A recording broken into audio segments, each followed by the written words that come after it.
Halo semua, kembali lagi di channel Kalian Pun Bisa. Tanggal 3 Agustus kemarin, DJP mengeluarkan siaran pers tentang insentif VPN sewa ruangan atau bangunan. Mau tahu lebih lanjut isi dari PMK ini? Simak video ini sampai selesai ya. Tapi sebelumnya, jangan lupa untuk subscribe channel ini. Terima kasih.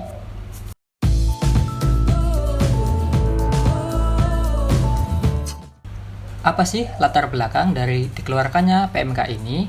Yang pertama yaitu untuk menjaga keberlangsungan usaha sektor perdagangan eceran di masa pandemi dan untuk mendorong pertumbuhan ekonomi nasional. Yang kedua, mewujudkan dukungan pemerintah bagi sektor perdagangan eceran yang terdampak pandemi COVID.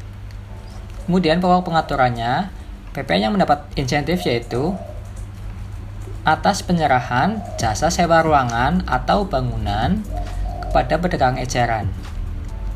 Di sini pedagang eceran yaitu pengusaha yang sebagian atau seluruh usahanya melakukan penyerahan barang dan atau jasa kepada konsumen akhir.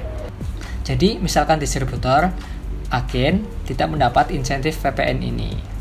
Dan yang perlu diingat adalah yang mendapat insentif hanyalah PPN. Jadi atas pajak penghasilan pasal 4 ayat 2, sewa ruangan atau bangunan tetap dikenai aturan undang-undang yang berlaku.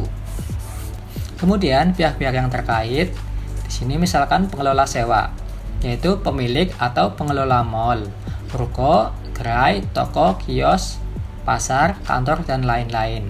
Sedangkan penyewa bangunan itu bisa penjual makanan, pakaian, barang, termasuk penyerahan jasa, semisal jasa percetakan, konsultan, jasa desain, dan lain-lain. Kemudian pengelola sewa juga berstatus sebagai pengusaha kena pajak atau PKP. Dan untuk penyewa bangunannya itu atas PKP atau jasanya itu langsung dijual ke konsumen akhir, baik itu seluruh ataupun sebagian. Dan sebagai PKP punya kewajiban untuk membuat faktur pajak dan melaporkan SPT masa PPN. Dan pengelola sewa di sini sebagai penerima penghasilannya ya, atau penerima uang sewanya. Kemudian penyewa bangunan itu yang mengeluarkan uangnya. Dan pengelola sewa itu aktif dalam administrasi pelaporan insentif PPN ini. Dan untuk penyewa bangunan itu punya hak untuk mendapat insentif atas PPN sewa ruangan atau bangunan ini. Untuk syarat khusus bagi penyewa bangunan itu sebenarnya tidak ada di PMK ini, cuma mungkin butuh komunikasi ke pihak pengelola sewanya. Kemudian, apa sih objek yang mendapat insentif PPN ini? Yaitu ruangan atau bangunan berupa toko atau gerai atau outlet yang berdiri sendiri. Nah, berdiri sendiri itu misalkan seseorang membangun toko atas nama sendiri dan disewakan kepada orang lain. Kemudian berada di pusat perbelanjaan, itu ya maksudnya mall, kemudian komplek pertokoan, fasilitas apartemen, hotel, dan lain-lain sampai dengan pasar. Selanjutnya, kapan insentif ini dapat digunakan?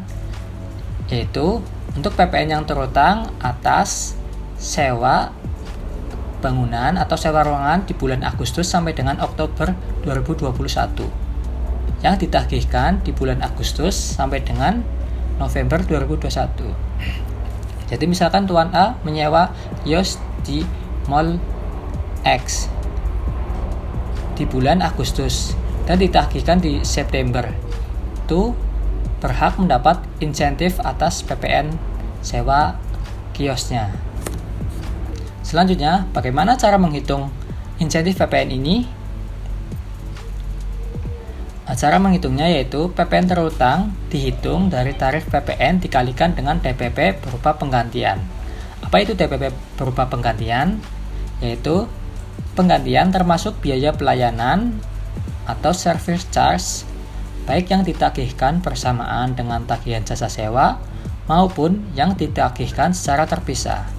Sini saya contohkan ya, misalkan Tuan A sewa gerai di bulan Agustus di Mall X dengan rincian biaya sebagai berikut. Biaya sewanya 10 juta, biaya servis 500.000 dan biaya kebersihan 300.000. Ini untuk bulan Agustus saja ya.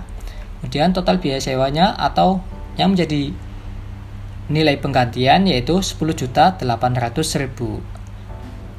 Dengan begitu PPN-nya berarti 10% dikali dengan DPP tadi yaitu menjadi 1.080.000.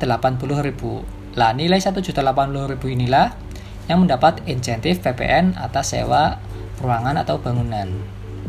Kemudian ketentuan administrasi atas transaksi ini tetap berlaku ya seperti biasa, hanya yang membedakan nanti hanya pada pembuatan faktur pajaknya. Oke, kemudian untuk mendapatkan insentif ini tentu ada kewajiban yang harus dilaksanakan.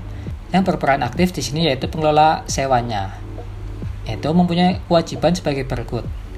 Pertama yaitu membuat faktur pajak. Untuk pembuatan faktur pajak dan SPT masa PPN seperti biasa, cuma ada ketentuan khusus sebagai berikut. Untuk faktur pajak yaitu yang pertama, mencantumkan keterangan PPN ditanggung pemerintah X PMK nomor 102/2021 dengan cara memilih cap tersebut pada aplikasi e-faktur. Jadi di aplikasi e-faktur sekarang sudah ada fitur elektronik cap. Kemudian kode fakturnya untuk transaksinya yaitu 07, yaitu untuk PPN ditanggung pemerintah sebesar 100% dari penggantian.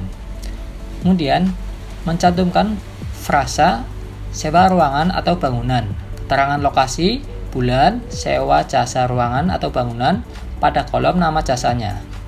Jadi pada keterangan kolom jasa nanti ditulis misalkan tadi Tuan A menyewa di bulan Agustus ya, berarti menjadi sewa ruangan atau bangunan di Mall XX bulan Agustus.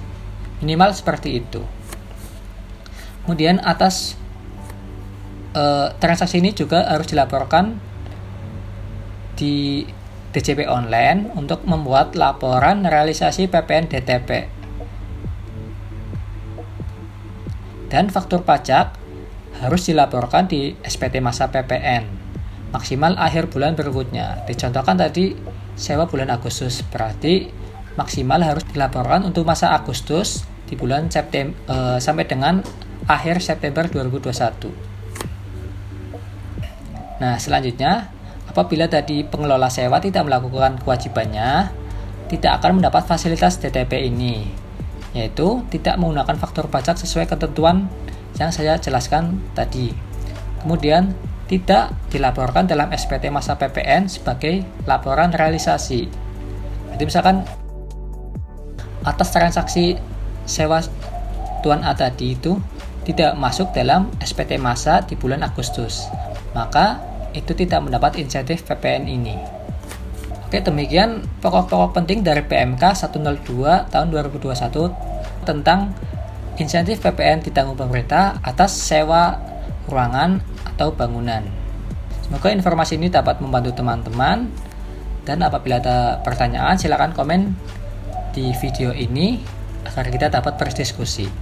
Oke, jangan lupa untuk like dan share video ini apabila kalian anggap bermanfaat. Kalau kami bisa, kalian pun bisa. Terima kasih.